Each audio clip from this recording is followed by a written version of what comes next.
Bonsoir et bienvenue dans ce bref parcours de l'actualité. Réuni en Conseil des ministres ce mercredi, le gouvernement a adopté un projet de loi portant rectification de l'ordonnance relative à la prévention et à la lutte contre les infractions assimilées. Cette nouvelle mesure élargit la liste des personnalités soumises à l'obligation de déclarer leur patrimoine à la Haute Autorité pour la bonne gouvernance. Le Conseil a aussi procédé à plusieurs nominations dans l'administration publique.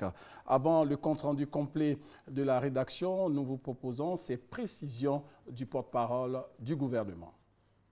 Cette mesure est justifiée principalement par la nécessité d'étendre, conformément à la Constitution de la Troisième République, l'obligation de déclaration de patrimoine au vice-président de la République et à certaines personnalités exerçant de hautes fonctions dans l'administration publique aux chargés de la gestion de fonds publics. Il s'agit notamment du Premier ministre, des membres du Conseil constitutionnel, des magistrats, etc. etc. Ainsi, cette ordonnance harmonise la liste des personnalités assujetties à l'obligation de déclaration de patrimoine avec les dispositions pertinentes de notre Constitution, la Constitution de la Troisième République. Par la même occasion, elle institue au tribunal de première instance d'Abidjan un pôle financier chargé de connaître les infractions prévues par cette ordonnance. Sachez qu'au chapitre des mesures individuelles, sur proposition du comité chargé de l'examen des projets de nomination, le gouvernement a validé la nomination de M. Yeo Adama Benoît en qualité de directeur général de la Société ivoirienne de télédiffusion.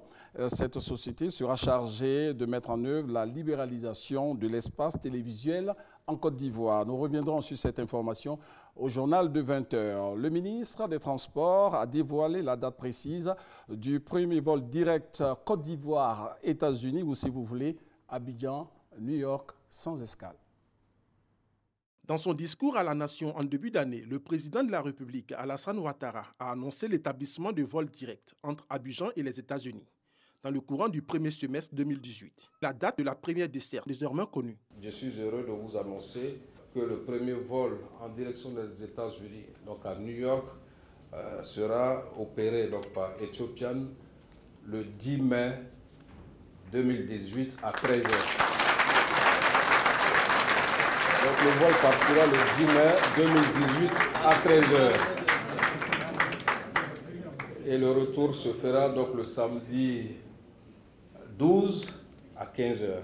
Au niveau technique, la compagnie aérienne Air Côte d'Ivoire se chargera de faire le ramassage des voyageurs de la sous-région pour les convoyer sur Abidjan, afin de faciliter la tâche à Ethiopian Airlines qui les achemineront par vol direct vers les États-Unis. En contrepartie, les billets d'Air Côte d'Ivoire seront vendus dans les guichets d'Ethiopian Airlines aux États-Unis. Le premier bénéficiaire donc, de cela, grâce aussi à qui c'est rendu possible, c'est Air Côte d'Ivoire.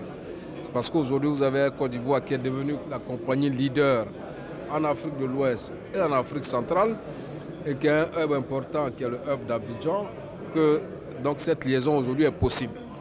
Si elle est possible en s'appuyant sur Air Côte d'Ivoire, ce qui donne des perspectives importantes donc, pour Air Côte d'Ivoire. C'était essentiel et qu'on en avait besoin, que ce pays qui est majeur dans la CEDEAO et dans l'Afrique de l'Ouest soit relié directement aux pays qui représentent toutes les institutions financières mondiales. Après cette annonce, le ministre des Transports a promis aux acteurs de la communauté aéroportuaire de trouver une solution à la lancinante question du coût de l'aéroport.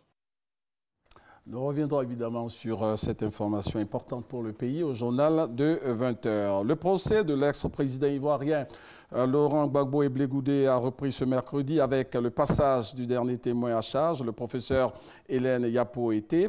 Cette spécialiste en médecine légale est annoncée comme dernier témoin du procureur Fatou Bensouda.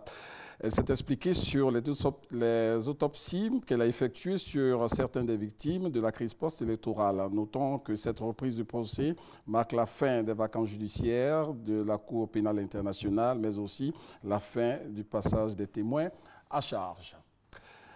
Terminons ce flash par l'Espagne où l'indépendantiste Roger Torrens a été élu ce mercredi à la présidence du Parlement catalan qui siégeait pour la première fois depuis les dernières élections de décembre. Cette première séance vise à poser les jalons pour réinvestir comme président de la Catalogne Carlos Puigdemont, volontairement exilé en Belgique.